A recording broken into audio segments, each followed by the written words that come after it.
Hola amigos, bienvenidos a un nuevo vídeo de Artesano, en el que os voy a proponer el siguiente trabajo. Se trata esta vez de un retrato realista, a partir de una fotografía de Richard Avedon, que vamos a realizar utilizando la cámara lúcida para calcar y un bolígrafo de tinta sobre papel de tamaño DIN A6, y así cerramos la unidad de Viromanía. Os pido visionar, si no lo habéis hecho aún, los vídeos previos, el reto de la esfera y haciendo trampas, cámara lúcida con el móvil, antes de hacer este trabajo, ya que os van a ser útiles. Este ejercicio es, por tanto, el último reto que realizamos con bolígrafo. Hemos hecho láminas abstractas, con degradados, inspirándonos en la obra de Il Li. Hemos aprendido algo sobre iluminación, a partir del sombreado de una esfera, y ahora vamos a hacer algo completamente distinto. Que nadie se asuste por la propuesta, porque lo quiero hacer accesible a todo el mundo. Cada uno llegará hasta donde le permitan sus posibilidades y sus destrezas, y eso lo valoraré positivamente. Si respetáis las pautas que voy a dar a continuación, no deberéis tener problema. Las pautas que yo mismo he seguido son las siguientes. Una vez calcamos y antes de sombrear con el bolígrafo es necesario pasar la goma por las líneas del lápiz para que sean menos visibles. Es importante calcar bien la imagen, ya sea con el procedimiento de cámara lúcida o directamente sobre la pantalla del móvil. El calco es la parte más corta del proceso, pero es crucial, por lo que si lo hacemos rápido y mal, nos equivocamos y no rectificamos, o no le prestamos la suficiente atención porque nos apetece más trabajar las sombras, lo que haremos será arrastrar un error y hacer un dibujo que finalmente no nos va a gustar y con el que no vamos a estar contentos. En cuanto al sombreado, este dibujo lo he hecho en 4 horas, pero no en una sola sesión. Que no se os ocurra sentaros a dibujar y terminarlo en una tarde. Esto es un proyecto más ambicioso y que requiere como mínimo unas 3 sesiones de 1 hora. Esto lo hacemos en diferentes días o espaciando las sesiones. ¿Por qué? Pues por un motivo muy sencillo, para evitar el cansancio. Vais a desempeñar un trabajo muy minucioso, que exige hacer un montón de líneas muy finas y delicadas si queréis conseguir un buen efecto. Si nos cansamos y seguimos trabajando, el resultado será visiblemente peor, por lo que es conveniente descansar física y mentalmente después de cada sesión. Otra cosa que debemos tener en cuenta es trabajar con capas semitransparentes, ya que por acumulación de capas conseguiremos efectos más sutiles. Así que de nuevo aconsejo no presionar excesivamente el bolígrafo, puesto que de lo contrario el dibujo va a tener una apariencia más vasta y tosca y un acabado no acorde con la propuesta. Y finalmente, tener claro que cuando hagamos este trabajo no hay que perder nunca de vista el referente. La fotografía es nuestra fuente y hay que acudir a ella continuamente para recoger datos, para observar las luces y las sombras y para decidir qué es más oscuro y qué más claro en nuestro dibujo. Esto es un punto esencial. Si nos olvidamos de la fotografía, nuestro dibujo se irá al traste. Así que tened siempre el móvil o la pantalla delante para poder evaluar mejor el trabajo que estés haciendo y no llevaros sorpresas. Y sobre todo, antes de tocar una zona con el bolígrafo, tened en cuenta cuál debería ser la intensidad del sombreado en ese área.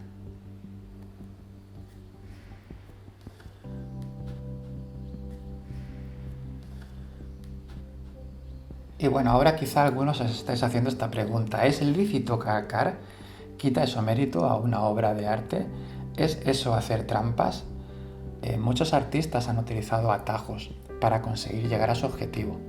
Una cuadrícula, una cámara oscura, una cámara lúcida, un proyector, y os vais a dar cuenta, haciendo este trabajo, de que el calco no hace el dibujo, aunque sí ayuda a colocar las partes principales sobre el papel.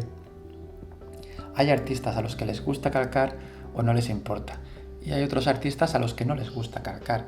Eso ya es una opción personal. Lo que importa es que la obra tenga un valor artístico, y eso, como decía el escritor, eso es otra historia. De hecho, a finales de los años 60 y principios de los 70 del siglo XX surgió en los Estados Unidos un movimiento artístico llamado hiperrealismo fotográfico. ¿Y en qué consiste este movimiento?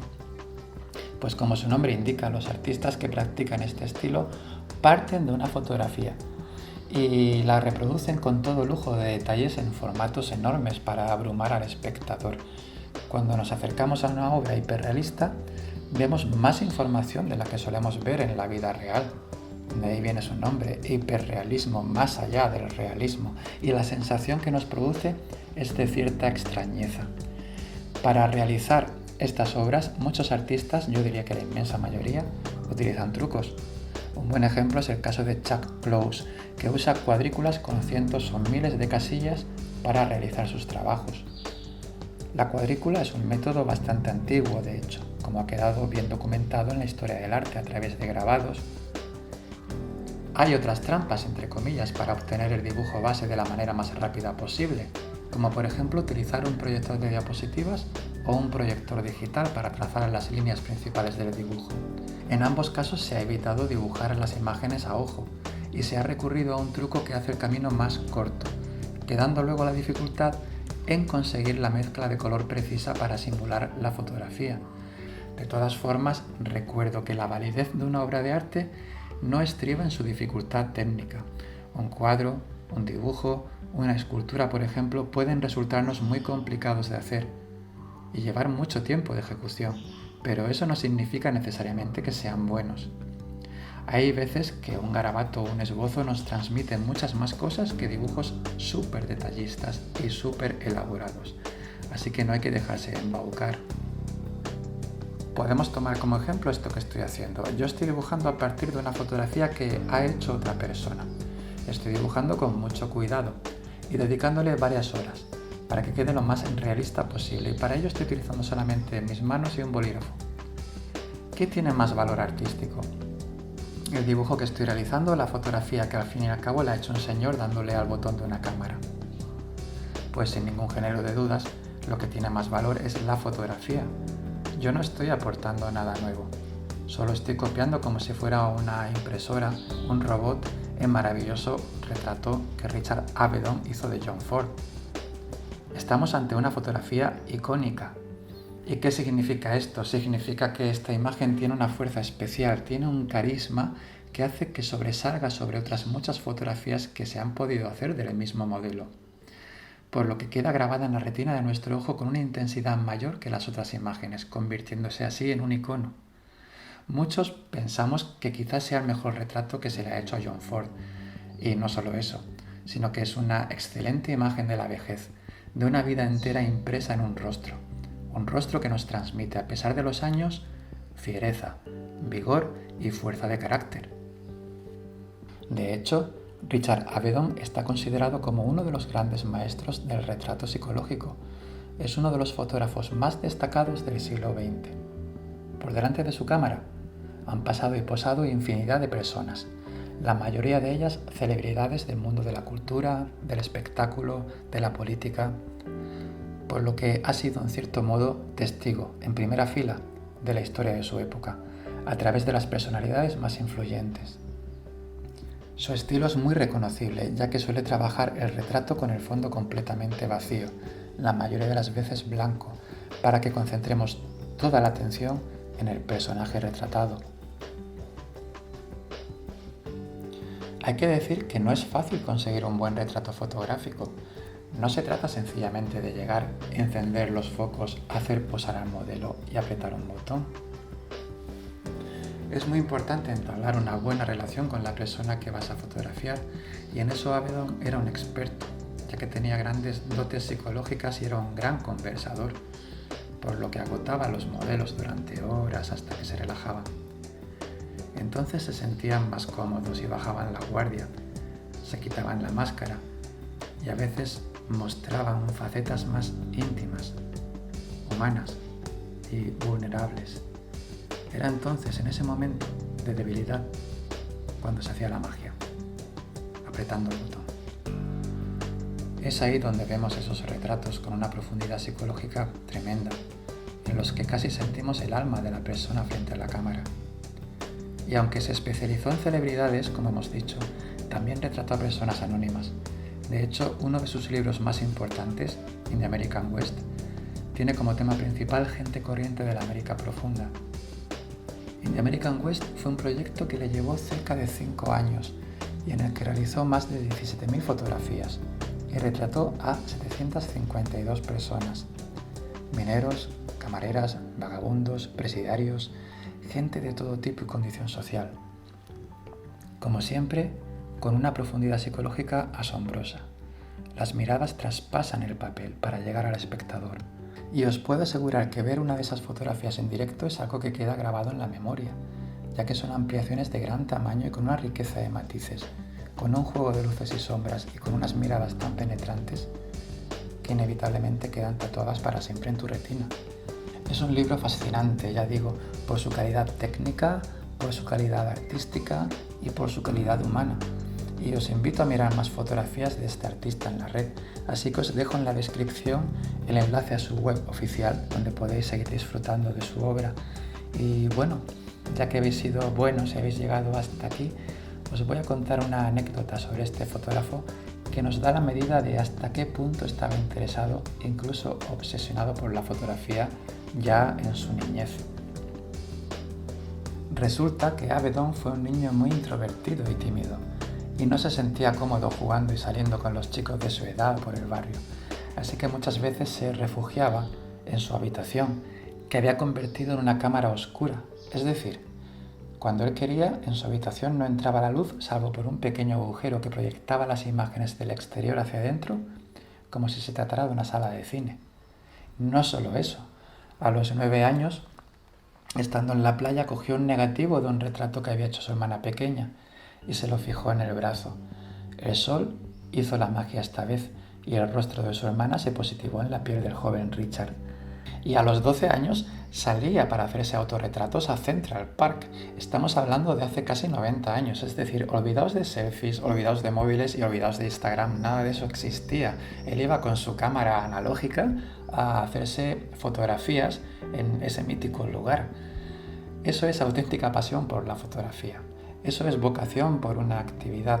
Por eso es muy importante cultivar desde jóvenes nuestras aficiones, porque quién sabe, puede que dentro de 20 años estemos trabajando en ello. Bien, y vamos a conocer ahora un poco mejor a este señor del parche con cara de malas pulgas. Bueno, un respeto, chicos, estamos nada más y nada menos que delante del señor John Ford, uno de los directores más importantes y respetados de la historia del cine. Tiene en su haber más de 140 películas, lo que se dice pronto, más de 140 películas. Comenzó su trayectoria en la época del cine mudo, es decir, cuando en el cine no había banda sonora, no se podía registrar audio, por lo que los diálogos, ya sabéis, se leían en los rótulos en la pantalla y la música se tocaba en directo en la sala donde se proyectaba.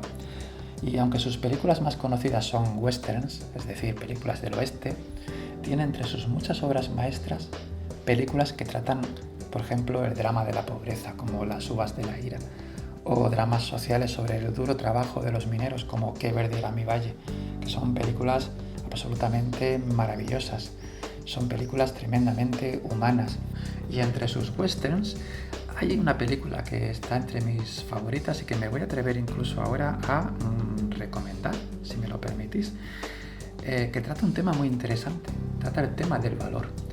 Se trata de El hombre que mató a Liberty Balance. Menudo título, ¿vale? Sé que todo esto a las nuevas generaciones es muy difícil de hacer atractivo y creo que hay un prejuicio muchas veces que impide que nos acerquemos a este cine que está tan alejado en el tiempo, especialmente cuando calificamos a las películas de hace más de 5 años como viejas. Puede que si le damos una oportunidad descubramos que es un cine alejado en el tiempo, pero que toca temas muy cercanos y que podemos incluso disfrutarlo más que muchas películas contemporáneas.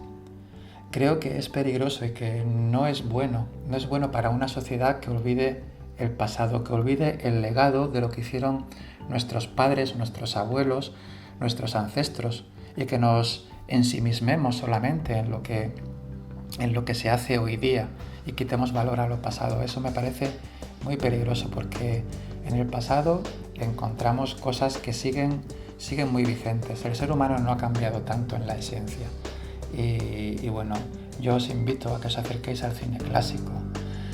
Así que dadle una oportunidad. Quizá os haga descubrir todo un mundo, pero eso sí, Ya sabéis cuáles son mis recomendaciones con el cine. Hay que verlo y disfrutarlo en la versión original. Eso debería ser al menos la primera opción, ya que de lo contrario, con el doblaje dejamos de disfrutar el trabajo de los actores y actrices y la experiencia no es tan auténtica. Por supuesto, utilizamos los subtítulos para poder seguir la historia. Hay que ir siempre a las fuentes. Por eso, si os gusta el cine, os invito a ver cine clásico. Y hay que ir siempre a lo natural y a la verdad. Por eso también os invito a ver el cine en versión original. Bueno, y nos vamos acercando al final del proceso. Ya habéis visto cómo he ido avanzando desde la hoja en blanco hasta lo que estáis viendo. Os recuerdo que la imagen está acelerada, yo no dibujo tan rápido, pero sí es importante que recordéis la importancia de mirar el modelo periódicamente y valorar, antes de hacer una mancha, cuál debería ser su intensidad. Esto lo hacemos por comparación, es decir, teniendo en cuenta las manchas de alrededor, si son más claras o son más oscuras. También debemos tener en cuenta cómo funciona la luz en los cuerpos esféricos. Recordad el área de luz reflejada. Ese pequeño detalle, por ejemplo, me ha ayudado a dar más realismo a la parte baja de la nariz. Y por favor, dibujemos con tranquilidad y sin prisas. Intentemos disfrutar del ejercicio y no agobiarnos. El dibujo, lo digo mucho últimamente, ayuda a centrar nuestra atención y nuestra mente. Y no sabéis lo importante que es eso. Si dibujas y estás concentrado, te anclas en el momento presente.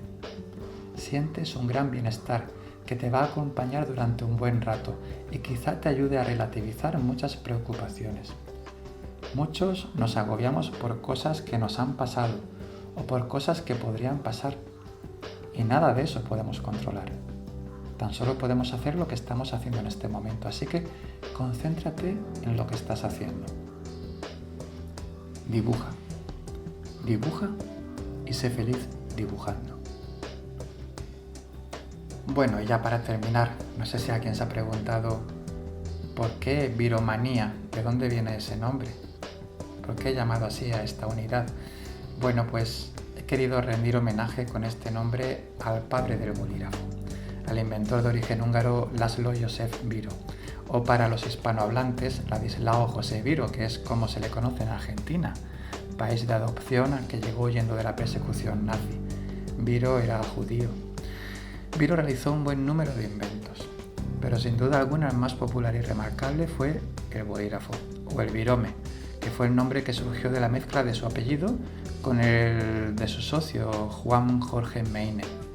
El invento lo patentaron en 1943 en Buenos Aires y ofrecía las virtudes de un secado rápido, un trazo cómodo en cualquier dirección, ser imborrable y estar siempre cargado y dispuesto para la escritura. Y el truco está en su innovador mecanismo, basado en un canal de tinta que cae hasta la punta del instrumento, donde tenemos una diminuta bola que gira repartiendo la tinta por el papel. Para que nos hagamos una idea, se parece mucho a lo que sería un desodorante de bola. Esto hace que la escritura sea cómoda en todas direcciones, convirtiéndose así en una gran alternativa a los instrumentos de escritura de la época, la pluma estilográfica o a la plumilla. Y bueno, cuenta la leyenda que la idea de la bola se le ocurrió observando a unos niños jugar a la pelota después de un día de lluvia. La pelota, al pasar por los charcos, dibujaba una línea en el suelo. Esto es una muestra más de lo importante que es observar nuestro entorno, prestar atención, estar presentes. Y ahora yo me pregunto, ¿será real esta historia o será solo eso? Una leyenda. Como dicen en una vieja y emocionante película. This is the West, sir. When the legend becomes fact, print the legend. He's right, Rance. Y yo, hoy, imprimo la leyenda.